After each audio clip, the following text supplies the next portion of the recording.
بسم اللہ الرحمن الرحیم۔ روزانہ قرآن پاک کی یہ 4 صورتیں جو شخص بھی پڑھتا ہے اللہ اس کی ہر بات سنتا ہے، بے شک آزما لے۔ پیارے ناظرین، جو بندہ قرآن کی 4 صورتیں پڑھتا ہے اللہ اس کی ہر بات سن لیتا ہے۔ آج یہ صورتیں جو آپ کو بتانے جا رہے ہیں، ان صورتوں کو آپ بھی پڑھیں گے تو اللہ تبارک و تعالی آپ کے رزق میں برکت ڈال دیں گے۔ آپ لوگ یہ صورتیں پڑھنا شروع کر دیں، اللہ پاک اپنے غیبی خزانوں سے آپ کے لیے ایسے ایسے وسائل پیدا فرمائے گا، ایسی ایسی جگہوں سے مدد فرمائے گا کہ فوراً آپ کی دولت کی پریشانی انشاءاللہ ختم ہو جائے گی۔ حضرت ابو ہریرہ رضی اللہ تعالی عنہ نے حدیث میں فرمایا، جو شخص اللہ کی کتاب میں سے جو کچھ بھی پڑھتا ہے تو اللہ اس کے لیے اس کی قرآن کی بدولت انعامات کے دروازے کھول دیتے ہیں۔ قرآن پڑھنے سے گناہ معاف ہوتے ہیں اور انسان کے لیے اللہ تعالیٰ ہی مغفرت کا دروازہ کھولتا ہے۔ حضرت عائشہ صدیقہ رضی اللہ تعالی عنہا سے روایت ہے، رسول اللہ صلی اللہ علیہ وآلہ وسلم نے فرمایا، جو لوگ قرآن پڑھتے ہیں اور اس پر عمل کرتے ہیں تو اللہ اسے معاف فرما دیتے ہیں۔ قرآن کی تلاوت کرنے سے رزق میں برکت آتی ہے۔ حضرت علی رضی اللہ تعالی عنہ نے فرمایا کہ قرآن پڑھنے والے کا رزق بڑھا دیا جاتا ہے اور اس کی زندگی میں بھی برکت آتی ہے۔ قرآن انسان کو دنیا و آخرت میں کامیابی کی طرف رہنمائی کرتا ہے۔ اللہ تبارک و تعالی قرآن میں فرماتے ہیں، جو شخص قرآن کے ذریعے رہنمائی حاصل کرتا ہے وہ کبھی گمراہ نہیں ہوگا۔ تو پیارے ناظرین، قرآن کا پڑھنا اور اس کی تلاوت انسان کو مشکلات اور پریشانیوں سے نجات دیتی ہے۔ حضرت عثمان بن عفان رضی اللہ تعالی عنہ نے فرمایا، جو شخص قرآن پڑھتا ہے اللہ اس کی مشکلات اور پریشانیوں کو دور کر دیتے ہیں۔ قرآن قیامت کے دن انسان کے لیے شفاعت کرے گا اور اسے جنت میں داخلے کی بشارت دے گا۔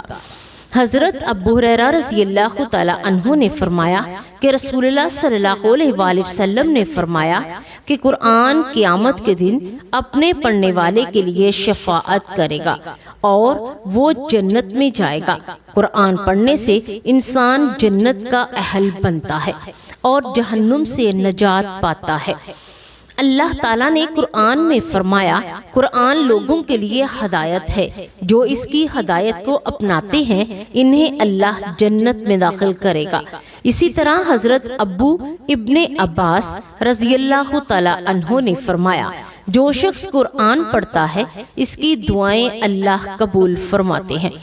تو پیارے ناظرین، قرآن پڑھنے سے انسان کو نہ صرف دنیا کی سکونت اور کامیابی ملتی ہے بلکہ آخرت میں بھی اسے عظیم انعامات اور برکات حاصل ہوتی ہیں۔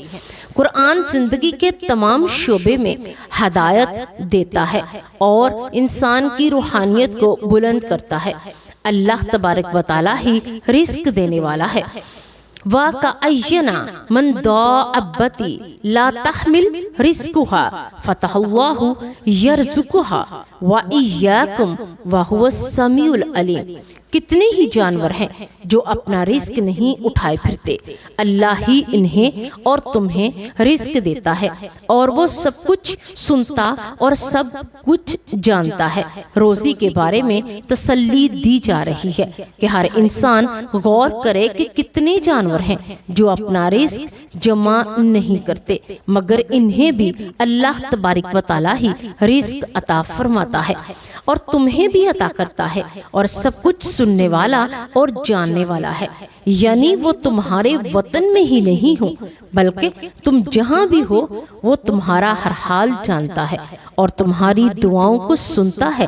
رزق کی فراہمی کے بارے میں اپنے رب کا یہ اصول یاد رکھو کہ زمین پر چلنے پھرنے والے جتنے جاندار ہیں سب کا رزق اللہ کے ذمہ ہے۔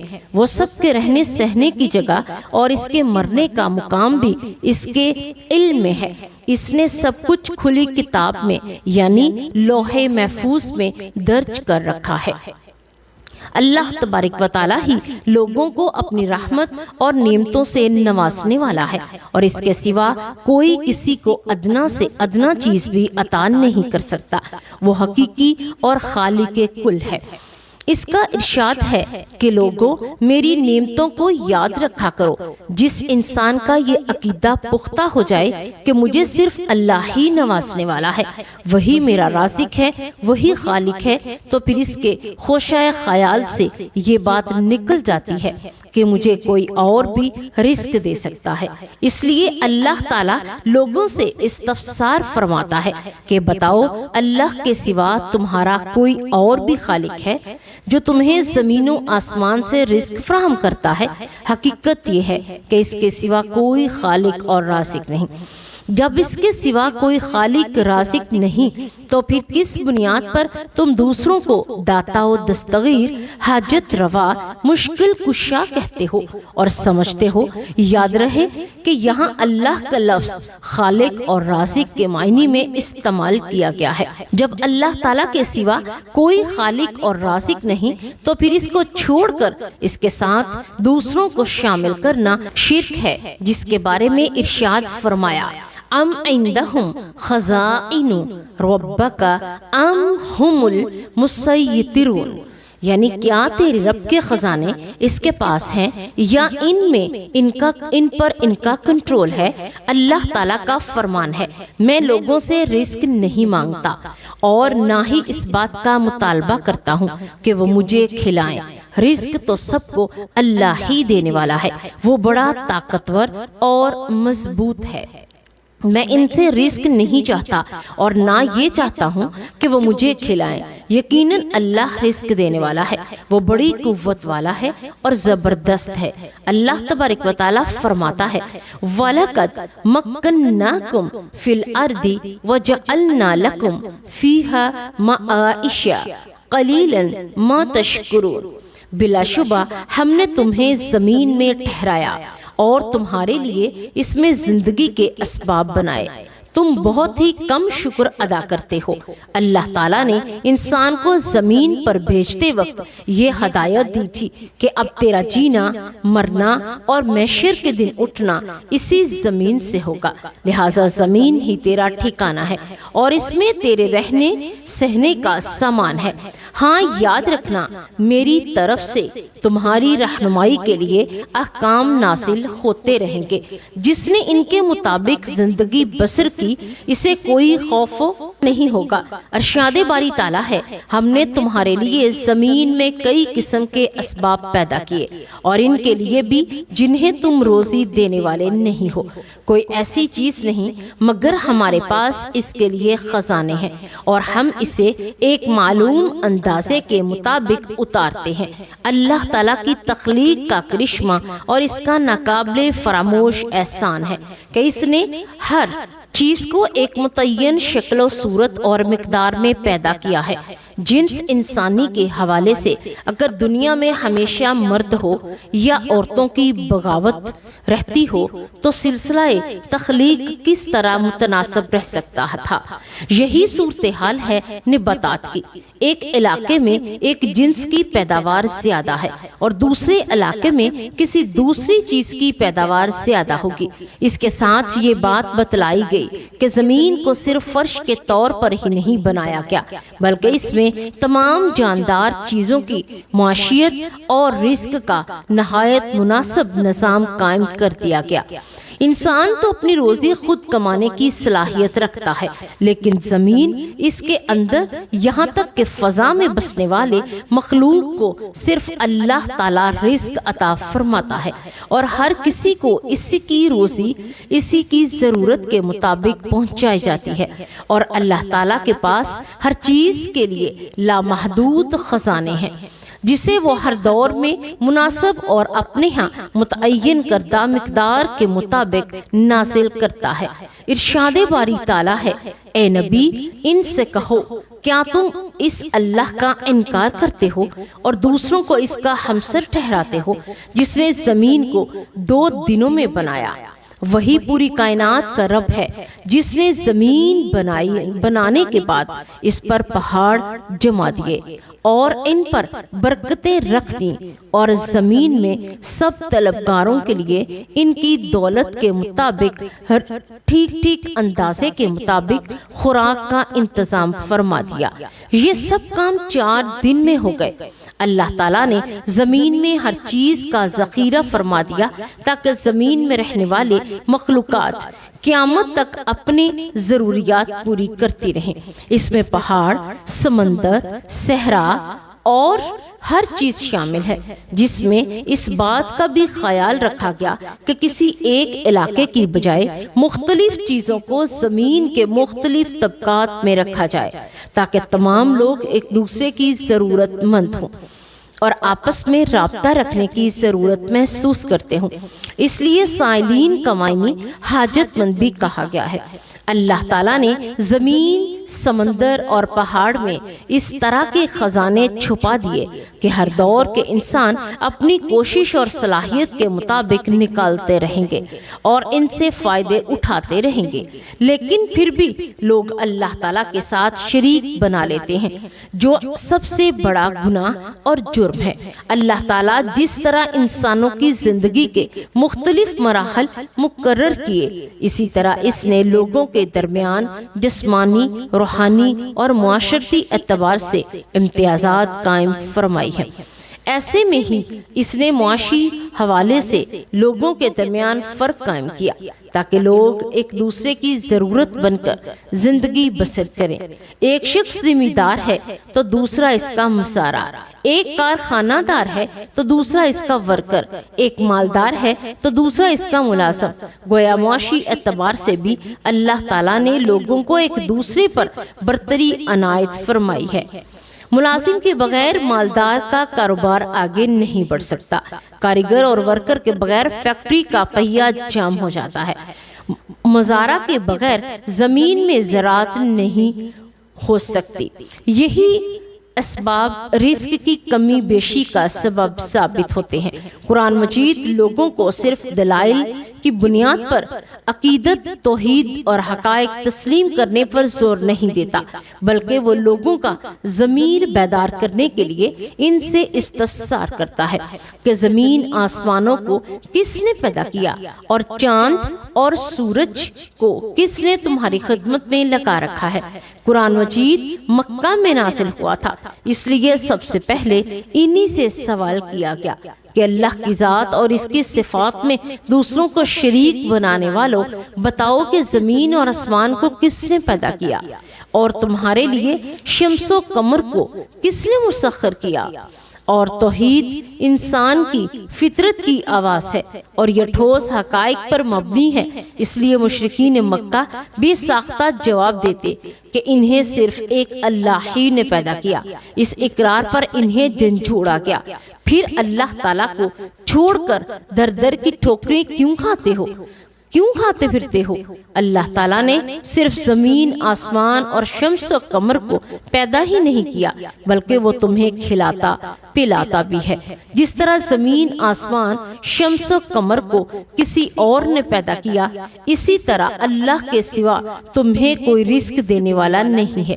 نہ صرف کوئی رزق دینے والا نہیں، بلکہ تمہارے رزق میں کوئی ایک دانے کے برابر بھی کمی بیشی نہیں کر سکتا۔ اللہ ہی اپنی حکمت کے ساتھ اپنے بندوں میں جس کو چاہتا ہے رزق عطا فرما دیتا ہے اور کشادہ کر دیتا ہے، اور جس کا چاہتا ہے رزق تنگ کر دیا جاتا ہے۔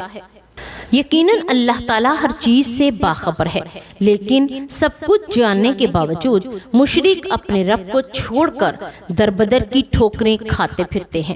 اکثر لوگوں کی یہ عادت ہوتی ہے کہ انہیں کسی معاملے میں اللہ تعالیٰ خود کفیل کرتا ہے تو وہ اس کا شکر ادا کرنے کی بجائے اترانے لگتے ہیں۔ اگر انہیں کسی غلطی یا کمزوری کی وجہ سے تکلیف پہنچتی ہے تو اپنے رب کی رحمت سے مایوس ہو جاتے ہیں۔ بالخصوص رزق کے معاملے میں اکثر لوگوں کا یہی وتیرہ ہوتا ہے کہ مالدار کی فراوانی ہو تو اتراتے ہیں اور مال اللہ کی نافرمانی کے کاموں پر خرچ کرتے ہیں، سمجھا جائے تو ان کے رویے سے صاف معلوم ہوتا ہے کہ مال کے نشے میں اپنے آپ پہ سے باہر ہوتے جا رہے ہیں۔ کاروبار میں نقصان ہو تو ان کی بے بسی دیکھنے والی ہوتی ہے۔ اکثر ایک دفعہ ایسی گفتگو کرتے ہیں کہ سننے والا محسوس کرتا ہے کہ یہ اپنے رب کی رحمت سے مایوس ہو چکا ہے، حالانکہ جو رب تکلیف کے بعد راحت دینے والا ہے وہی رزق کو کشادہ اور کم کرنے والا ہے۔ رزق کا معاملہ ٹریفک کی مانند ہوتا ہے جس میں کبھی تیزی آتی ہے تو کبھی ٹھہراؤ آ جاتا ہے، اس لیے انسان کو ہر حال میں اپنے رب سے تعلق مضبوط رکھنا چاہیے۔